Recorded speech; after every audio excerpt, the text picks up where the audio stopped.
আসসালামু আলাইকুম। Breaking news, Chittagong বিশ্ববিদ্যালয়ে এ, বি, সি এবং ডি ইউনিটে তোমাদের প্রথম মেধা তালিকা লিস্ট প্রকাশিত করা হয়েছে এবং প্রথম মেধা তালিকায় যারা তোমরা চান্স পেয়েছো, তো তোমাদের যাদের ডাক এসেছে, তোমাদের এরপরে তোমাদের কি করণীয় এবং তোমাদের কত মেরিট পর্যন্ত, দ্বিতীয় মেরিট পজিশনে তোমাদের কত, যাদের মেরিট পজিশন রয়েছে তারা কত মেরিট পজিশনে চান্স পেতে পারে, সে বিষয়ে বিস্তারিত আমাদের ভিডিওতে তোমরা কীভাবে তোমার মেধা লিস্টে রেজাল্ট দেখবা, সেই নিয়ে বিস্তারিত আজকে আমাদের ভিডিওটি। তোমরা প্রথমে তোমাদের ফোনে যে কোনো একটা ব্রাউজারে গিয়ে সিইউ অ্যাডমিশন থেকে সার্চ দিলে প্রথম যে ওয়েবসাইটটি আসবে সিইউ অ্যাডমিশন পোর্টাল, সেই ওয়েবসাইটে ক্লিক করলে তোমার এরকম একটা ইন্টারফেস চলে আসবে। এখানে তোমাদের এরকম একটি ডাউনলোড লেখা চলে আসবে প্রাথমিক ফলাফল, এই অপশনে ক্লিক করলে তোমাদের রেজাল্ট 2024 আইসিডিসিএল এরকম একটি ডেস্কটপে নিয়ে যাবে।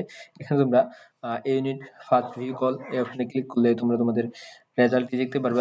দেখো তোমাদের এই ইউনিটে যারা সায়েন্সে ছিল তারা সর্বশেষ মেরিট পজিশন 800 সিটের বিপরীতে সর্বশেষ মেরিট পজিশন 1194 পর্যন্ত সে চান্স পেয়েছে।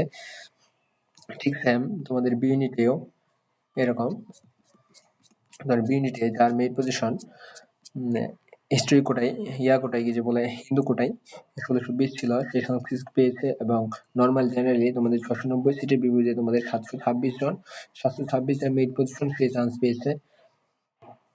দেন দেখো তোমাদের বিয়ন্ড ইউনিটে ঠিক সেম এভাবে তোমাদের সমস্ত ইউনিটের রেজাল্ট প্রকাশিত করা হয়েছে। বি1, বি2 এবং বি2 এখনো করা হয়নি, একটু পরে বি2 তোমার রেজাল্ট প্রকাশিত হবে। সি1, সি, ডি সব রেজাল্ট প্রকাশিত করা হয়েছে এবং তোমাদের কি করণীয়, তোমরা এখন যেই সাবজেক্টে চান্স পেয়ে থাকো না কেন তোমাদের কি করণীয়, তোমাদের জানা যেগুলো জরুরি সেই নিয়ে বিস্তারিত একটি নেক্সট ভিডিও নিয়ে আসছি। তো সকলকে ধন্যবাদ, আসসালামু আলাইকুম। এবং তুমি জানো তোমার কোনো প্রশ্ন থেকে থাকলে অবশ্যই কমেন্ট বক্সে করো এবং তোমার কত পজিশনে তোমার চান্স হয়েছে সেটি কমেন্টে জানাও। সকলকে ধন্যবাদ, আসসালামু আলাইকুম।